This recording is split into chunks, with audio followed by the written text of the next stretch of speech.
আইয়ামে বীজের রোজার ফজিলত জানতে চাই। আইয়ামে বীজ বলা হয় চাঁদের 13, 14 এবং 15 তারিখের এই দিনগুলোকে। এই দিনগুলোতে প্রত্যেক মাসের এই দিনগুলোতে রোজা রাখা সুন্নাত। নবী করিম সাল্লাল্লাহু আলাইহি ওয়াসাল্লাম বেশ গুরুত্বের সাথে এই দিনগুলো রোজা রাখতেন এবং সাহাবায়ে কেরামকে, আবু হুরায়রা রাদিয়াল্লাহু তাআলা আনহুকে, আবু যর গিফারি রাদিয়াল্লাহু তাআলা আনহুকে, বিভিন্ন সাহাবীকে তিনি ওসিয়ত করেছেন রীতিমতো এই দিনগুলোতে রোজা রাখার ব্যাপারে। সহিহ বুখারীতে একটা হাদিস রয়েছে, আব্দুল্লাহ ইবনে আমর ইবনে আস রাদিয়াল্লাহু তাআলা আনহু থেকে বর্ণিত হয়েছে, নবী সাল্লাল্লাহু আলাইহি ওয়াসাল্লাম ইরশাদ করেছেন, প্রত্যেক মাসে 3টা রোজা, এর কারণে তুমি যে সওয়াব পাবে, এর কারণে আল্লাহ তাআলা তোমাকে প্রত্যেক সওয়াবকে 10 গুণ বাড়িয়ে দিবেন। এবং এই দিনগুলো রোজা রাখা আর সারা বছর রোজা রাখা সমান। অর্থাৎ প্রতি মাসে 3 দিন করে রোজা রাখলে ইনশাআল্লাহ বিইذনিল্লাহ সারা মাস রোজা রাখার সওয়াব হবে। এভাবে 3 দিন করে নিয়মিত রাখলে সারা বছর রোজা রাখার সওয়াব পাওয়া যাবে। তিরমিজিতে আবু যর গিফারি রাদিয়াল্লাহু তাআলা বর্ণিত হাদিসে আমরা জানি, নবী সাল্লাল্লাহু আলাইহি ওয়াসাল্লাম ইরশাদ করেছেন, ইয়া আবু যর ইযা সুমতা মিনাশ শাহরি সালাসা আইয়াম ফাসুম সালাসা আশারা ওয়া 14 ওয়া 15। আবু যর গিফারিকে নবী সাল্লাল্লাহু আলাইহি ওয়াসাল্লাম বলেছেন, তুমি 3 দিন যখন মাসে রোজা রাখতে যাবে তখন 13, 14, 15 রাখবে। এবং তিনি ওসিয়ত করেছেন।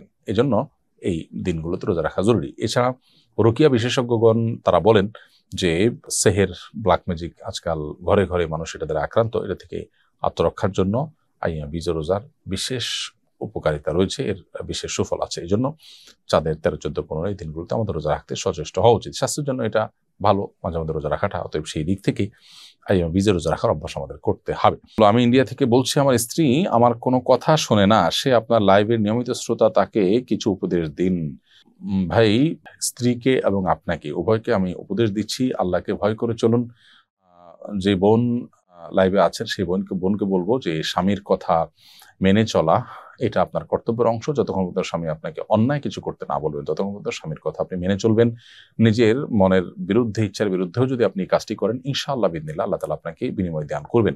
আজকের পৃথিবীতে তথাকথিত নারীবাদের নামে আমাদের বোনদেরকে নানাভাবে প্ররোচিত করে তাদেরকে স্বামীদের অবাধ্য করা হচ্ছে বা সংসার গুলোকে ভেঙে খানখান করে দেওয়া হচ্ছে। আমরা শয়তানের সে সমস্ত ফাঁদে পা দেওয়া উচিত নয়। নবী করিম সাল্লাল্লাহু আলাইহি ওয়াসাল্লাম বলেছেন, 4টি কাজ যখন কোনো নারী করেন তার জন্য জান্নাতের 8টি দরজার যে কোনোটা দিয়ে প্রবেশ করা সহজ হয় এবং সবগুলো খুলে দেওয়া হয়, তিনি জান্নাতি হতে পারেন। সেই কাজগুলোর মধ্যে একটা হলো যে যে নারী স্বামীর আনুগত্য করে, স্বামীর কথা শুনে। বিধায় আপনি কথা শোনা উচিত স্বামীর, নিজের ইচ্ছার বিরুদ্ধে হলেও। মানুষ অনেক ঔষধ সেবন করে যেটা তার সেবন করতে ইচ্ছা করে না, কিন্তু তার কল্যাণার্থে সেটি করে। অতএব এই ক্ষেত্রে এটি আপনার করা উচিত। ঠিক একইভাবে যে ভাই প্রশ্ন করেছেন তাকে বলবো, স্ত্রীকে ভালোবাসা দিয়ে নিজের করে নেওয়ার চেষ্টা আপনার করা উচিত। একজন অন্যজনকে ব্লেম না করে নিজের দায়িত্বটা আদায় করা উচিত। স্ত্রী চিন্তা করবেন যে আমি আমার কর্তব্য পালন করি, স্বামী যদি আমার কোনো ত্রুটি করে সে আল্লাহর কাছে দায়ী থাকবে। আবার স্বামীরও উচিত দেখা যে আমি আমার স্ত্রীর প্রতি যে ভালোবাসা এবং সুন্দরভাবে দিন যাপন করা সেটি আমি করছি কিনা। সেটি আমি করে থাকলে আল্লাহর কাছে আমি দায়মুক্ত থাকবো। আর তিনি যদি কোনো ত্রুটি করে থাকেন তার জন্য তিনি আল্লাহর কাছে দায়ী থাকবেন। এই জন্য আমরা যতটা না অধিকার সচেতন হব তার চেয়ে বেশি কর্তব্য সচেতন হব। এখানে দেখুন, স্বামী তার স্ত্রীর কাছে আশা করছেন যে স্ত্রী স্বামীর কথা শুনবেন। তার মানে কি, আমরা অন্যের ডিউটিটি নিয়ে বেশি পেরেশান। আমার কর্তব্যটি নিয়ে আমি ভাববো প্রত্যেকটা মানুষই তার জায়গা থেকে করবেন। তো জীবন আছেন তাকে আমি অনুরোধ করছি, তিনি স্বামীর অন্যায় নয় এমন কথা শুনে চলার চেষ্টা করবেন। এর মাধ্যমে আল্লাহ তার উপর সন্তুষ্ট এবং জান্নাতে যাওয়ার পথ তার সুগম হবে। আর স্বামীরও উচিত স্ত্রীর কর্তব্যের কথা চিন্তা যতটুকু করবেন তার চাইতে নিজের কর্তব্য সঠিকভাবে আদায় করার চিন্তা করবেন। কারণ আল্লাহর কাছে স্ত্রী যদি আমার কথা না শোনেন, আমার তো কোনো দায় নেই, কিন্তু আমার যেটুকু দায় আছে সেটুকুর জায়গাতে আমি যেন পরিষ্কার থাকি সেই চেষ্টা করতে হবে। আমি আমার ব্যবসার প্রচারের জন্য একজন মার্কেটার নিয়োগ দিতে চাই, যে আমার পেজের পোস্টগুলো বিভিন্ন গ্রুপে শেয়ার করবে এবং মানুষকে আমার পণ্য সম্পর্কে জানাবে। সে রিয়েল আইডি বা ফেক আইডি দুইভাবেই কাজ করতে পারে। এভাবে মার্কেটার নিয়োগ দেওয়া শরীয়তসম্মত বা হালাল হবে কিনা? উত্তর হলো, আপনি যাকে নিয়োগ দিচ্ছেন তিনি যদি রিয়েল আইডির পাশাপাশি ফেক আইডি দিয়েও কোনো প্রচারণা কাজ করে, মানুষের কমেন্ট রিপ্লাই দেওয়া বা মানুষের কাস্টমারদের সার্ভিস দেওয়ার কাজটা করে, এখানে যদি কোনো প্রকার মিথ্যা প্রতারণা এই জাতীয় কোনো গুনাহের সাথে তিনি লিপ্ত না হয়ে এই কাজটি করতে পারেন, কোনো অসুবিধা নেই। মানুষের ছদ্মনাম ব্যবহার করা মৌলিকভাবে নাজায়েজ বা হারাম নয়, যদি সে প্রতারণা না করে। ছদ্মনাম ব্যবহার করে এমন কিছু করছে যেটা আসলে প্রতারণার মধ্যে শামিল, যেটা মূলত তার অসৎ উদ্দেশ্যে করা, যেটা মূলত গুনাহের উদ্দেশ্যে করা, আল্লাহ মাফ করুক, সেটা নাজায়েজ। কিন্তু এর বাহিরে সেটা যদি তার কোনো ভালো কাজের ক্ষেত্রে ব্যবহার করেন এবং অন্যায় নয় এমন কোনো কাজে নিজের ছদ্মনাম ব্যবহার করেন কৌশলগত কারণে বা নিজের পরিচয় প্রকাশ না করার প্রয়োজনে, সেটি তার জন্য ডেফিনেটলি জায়েজ আছে। আমি ওমরায় এসেছি, আমি পিরিয়ড বন্ধের জন্য ওষুধ খাচ্ছিলাম। মক্কায় আসার পর ওষুধ খাওয়ার সময় তারতম্য হওয়ায় এবং অধিক হাঁটার কারণে তফরত অবস্থায় পিরিয়ড শুরু হয়ে গেছে। এখন আমি কি আবার ওষুধ খেয়ে পিরিয়ড বন্ধ করে ওমরা সম্পন্ন করতে পারবো, নাকি 3 দিন অপেক্ষা করতে হবে? উত্তর হলো, যেহেতু পিরিয়ড শুরু হয়ে গেছে, যেভাবেই হোক না কেন এটি শেষ হওয়ার জন্য অপেক্ষা আপনাকে করতে হবে, তারপর আপনি ওমরার কাজ সম্পন্ন করবেন।